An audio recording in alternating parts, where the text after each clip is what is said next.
Akhwalu Syahsyah begitu. Ini keperdataan Islam begitu, Pak. Mohon izin Pak, pada sesi ini saya akan memandu diskusi dengan mahasiswa begitu kira-kira. Sebelumnya saya mau bertanya terlebih dahulu Pak. Ini bagaimana perasaannya? Mau ditanya-tanya ini Pak sama mahasiswa ini. Sebelum ditanya kita pengen tahu dulu perasaannya gimana? Takutkah apa gimana ini? Kenapa harus takut ya? Gitu. Iya. Jadi betul teman-teman gini. Saya bertanya nih. Kalau Anda ditanya dan Anda tidak punya jawabnya, terus gimana? Ya bilang aja nggak tahu jawabnya, bukan? Iya, kenapa harus takut?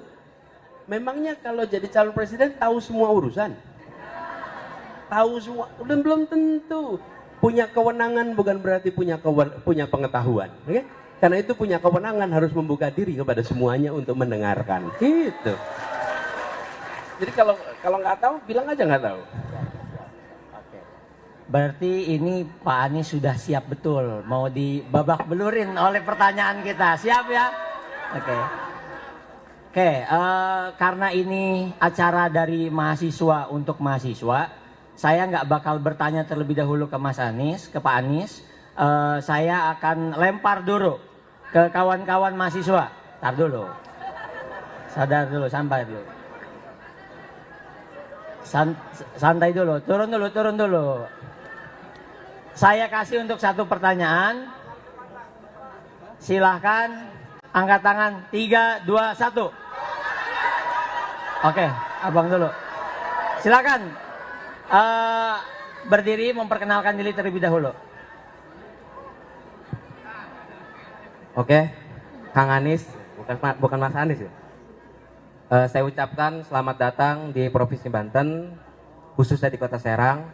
Perkenalkan, nama saya Muhammad Ajis. Saya dari mahasiswa UIN Banten di semester 7. Mas Anies, saya ini selain mahasiswa, dari 2019 saya masuk. Saya bekerja part-time sebagai ojol di Banten. Kita tahu semua teman-teman, ojol itu merupakan pekerjaan yang beresiko tinggi. Karena tiap harinya kita bekerja di jalan. Kita maju ke depan ada kendaraan, kita mundur ke depan ada kendaraan, kita ke samping juga ada kendaraan, kanan kiri ada kendaraan. Yang ingin saya tanyakan, Mas Anies, untuk perlindungan tersebut, itu saya rasa dari 2019 sampai sekarang saya belum merasakan. Hal konkret apa yang akan Mas Anies lakukan ketika jadi calon presiden, ketika jadi presiden 2024, presiden 2024, yang akan Mas Anies lakukan ketika menjabat? Terima kasih Mas Anies. Langsung jawab Pak. Oke, siap. Kita turun dulu. Oke.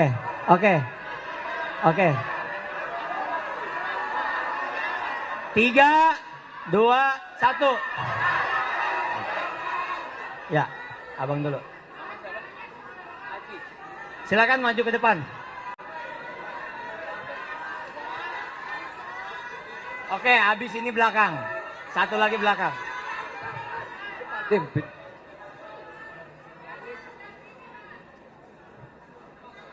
Assalamualaikum warahmatullahi wabarakatuh.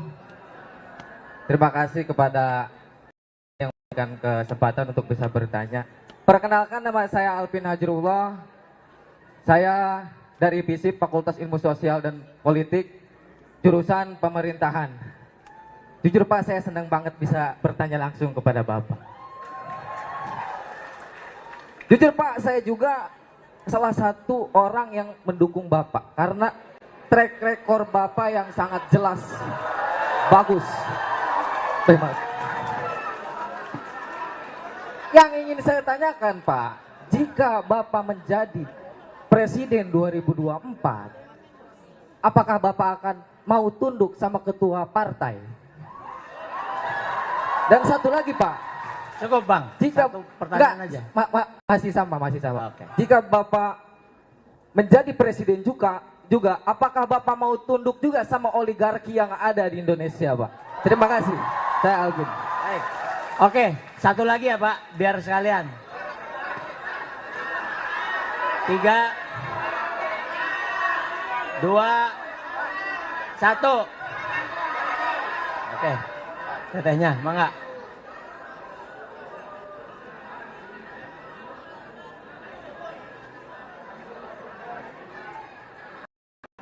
Kalem beheula mang, kalem heula.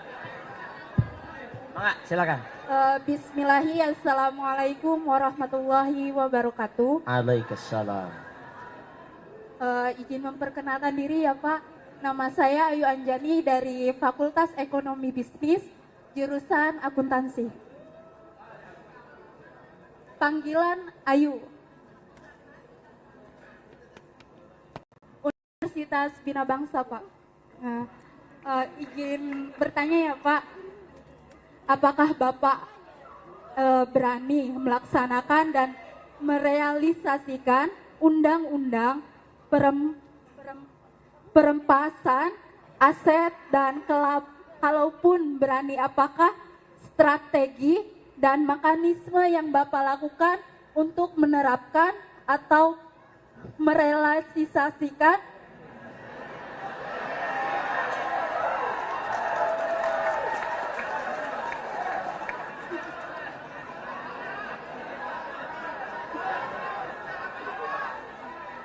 mekanisme untuk menerapkan undang-undang perampasan aset tersebut. Terima kasih. Wassalamualaikum warahmatullahi wabarakatuh. Baik. 2 lagi. Oke, 2 lagi. 2 lagi. Di belakang, di belakang. Di belakang. Oke. 3, 2, 1. Oke, abangnya.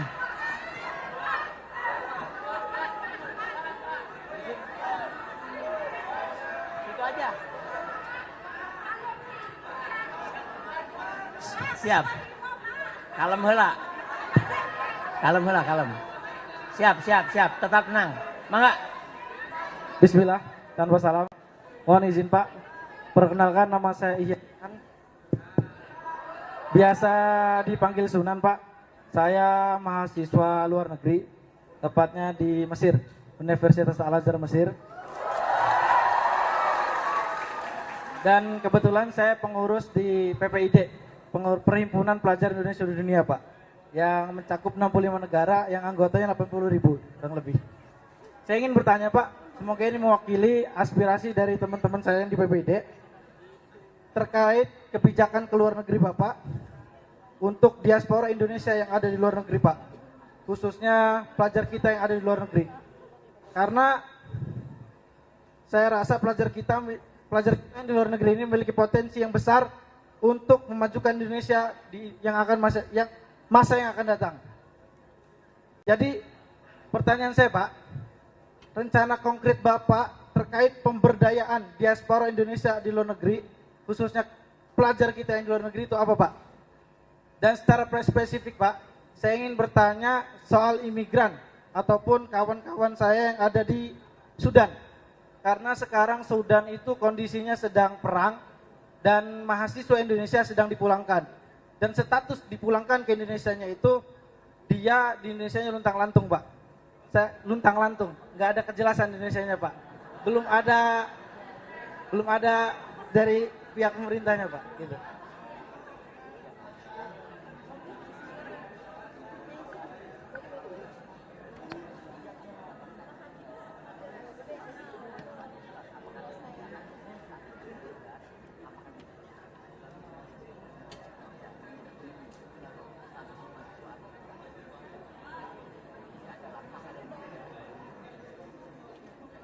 Mungkin itu Pak pertanyaan saya. Terima kasih.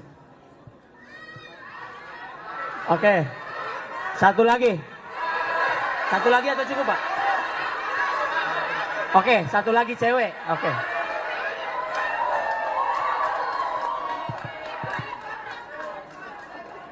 Baik.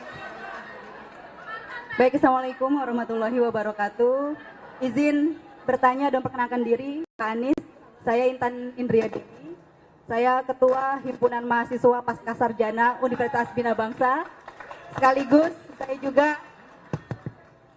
saya juga Ketua DPD SPN Provinsi Banten dan mewakili 100.000 anggota SPN di Banten. Pertanyaan saya adalah, ketika kawan-kawan mahasiswa yang saat ini berkuliah baik yang S1 ataupun S2, yang kita inginkan adalah kepastian kerja dan kepastian pendapatan untuk kita semua. Juga satu lagi adalah kepastian jaminan sosial untuk kita. Tetapi nyatanya undang kita Omnibus Law Cipta Kerja, namanya saja Cipta Kerja, tetapi tidak berpihak kepada para pekerja. Pertanyaan saya adalah, bagaimana komitmen Bapak Anies Baswedan, bagaimana komitmennya menyikapi Omnibus Law Undang-Undang Cipta Kerja yang saat ini Undang-Undang Nomor 6 Tahun 2023 yang nyata-nyata awalnya sudah dinyatakan inkonstitusional. Yang kedua adalah PR berat dari pemerintah terkait dengan upah.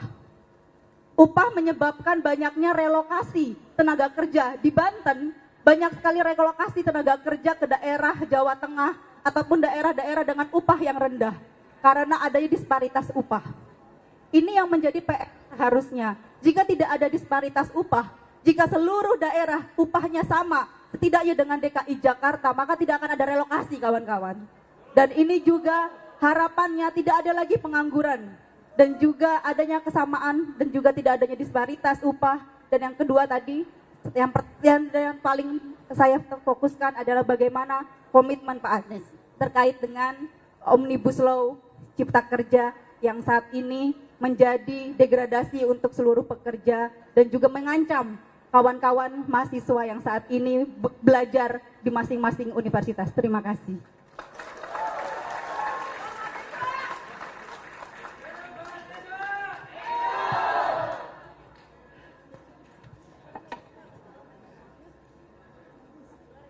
Terima kasih teman-teman semua.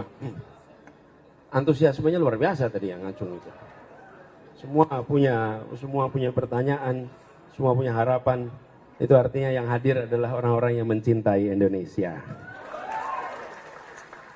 Bung Aziz, soal perlindungan ojol.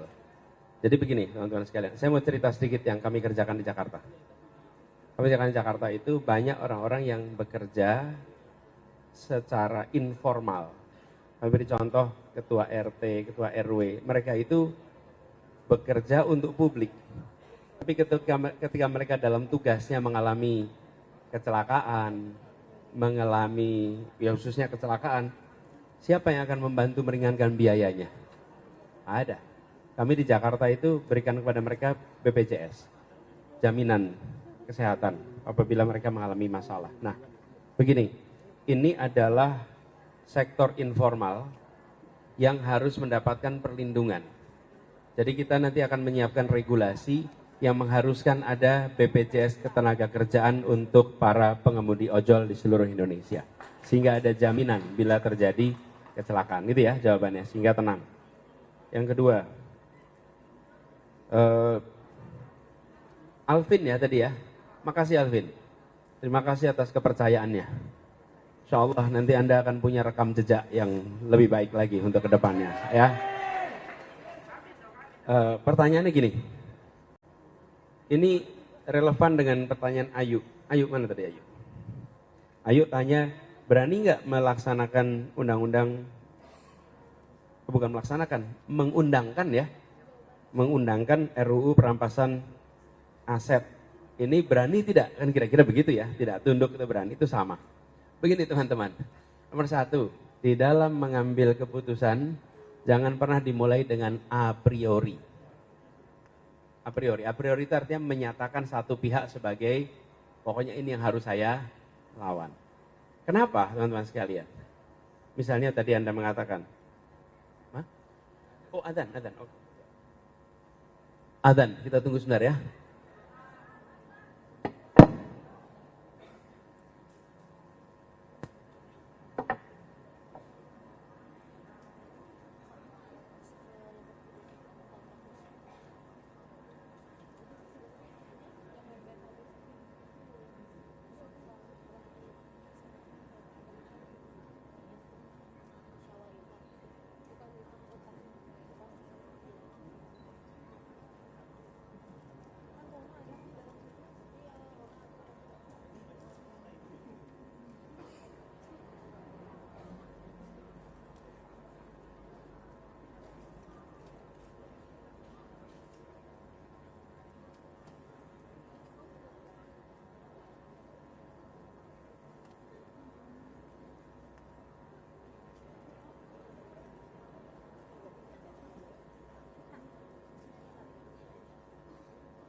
Oke, kita lanjutkan. Sebentar, sampai di mana tadi jadinya? Apa? Jangan a priori. Oke. Jadi begini. Ketika Bung Alvin tadi mengatakan apakah tunduk pada ketua partai apa tidak, seakan-akan kalau ketua partai itu tidak membawa kepentingan rakyat. Betul tidak? Sekarang coba saya beri contoh nih. Partai-partai yang menjadi anggota koalisi perubahan, kira-kira mereka hidupnya nyaman nggak sehari-hari ini? Coba tanya tuh, Pak Gembong, di Banten hidup lebih sulit apa lebih mudah ketika jadi koalisi perubahan? Lebih sulit. Nasdem, apalagi Nasdem nih, dari awal tuh mengalami segala macam masalah. Jadi jangan buru-buru kita a priori.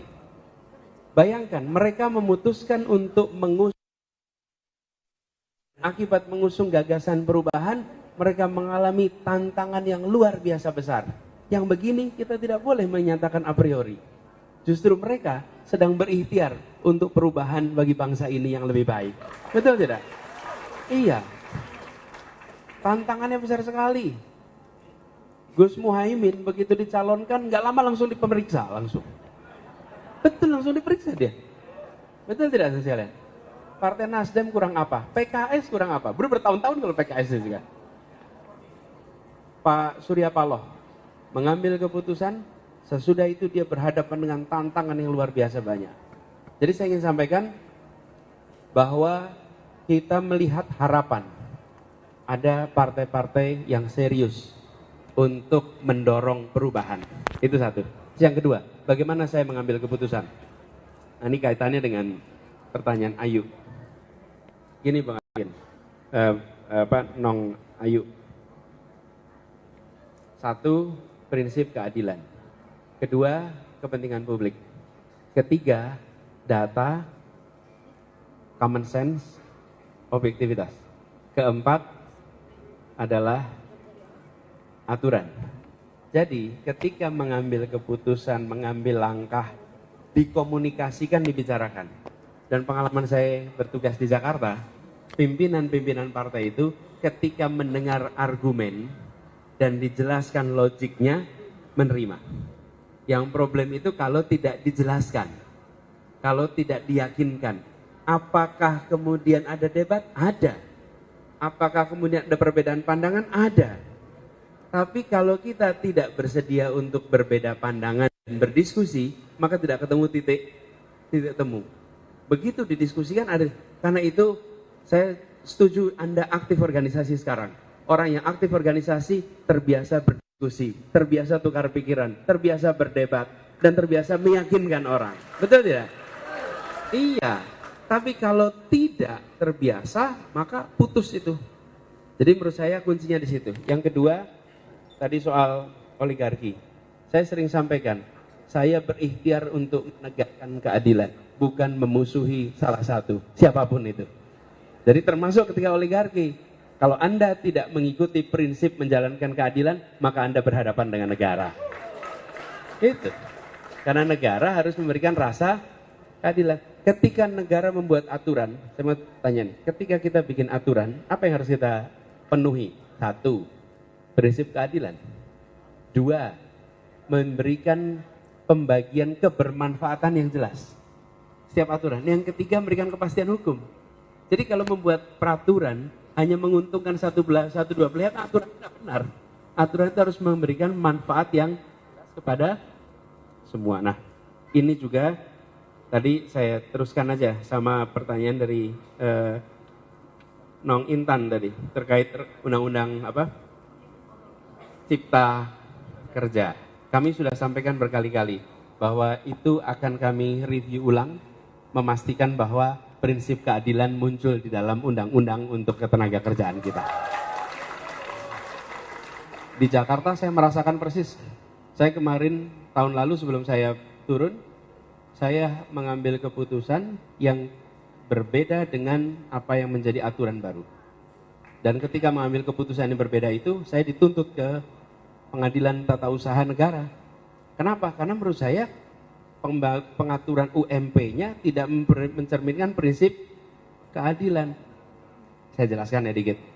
Di Jakarta itu rata-rata kenaikan UMP 8% per tahun, rata-rata.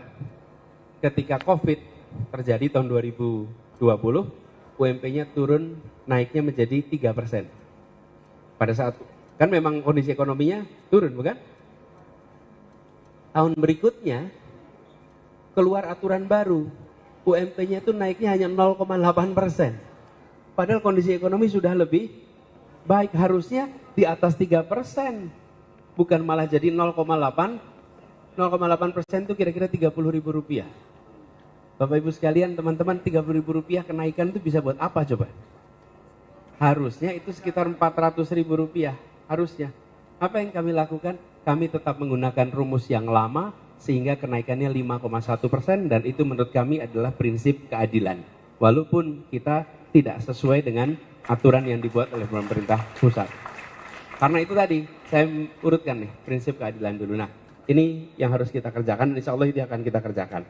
Begitu juga dengan disparitas upah ini memang harus ada langkah serius, kajian yang serius untuk bisa satu sisi memberikan kesetaraan upah, di sisi lain tetap memberikan insentif yang cukup pada kegiatan industrialisasi, ya.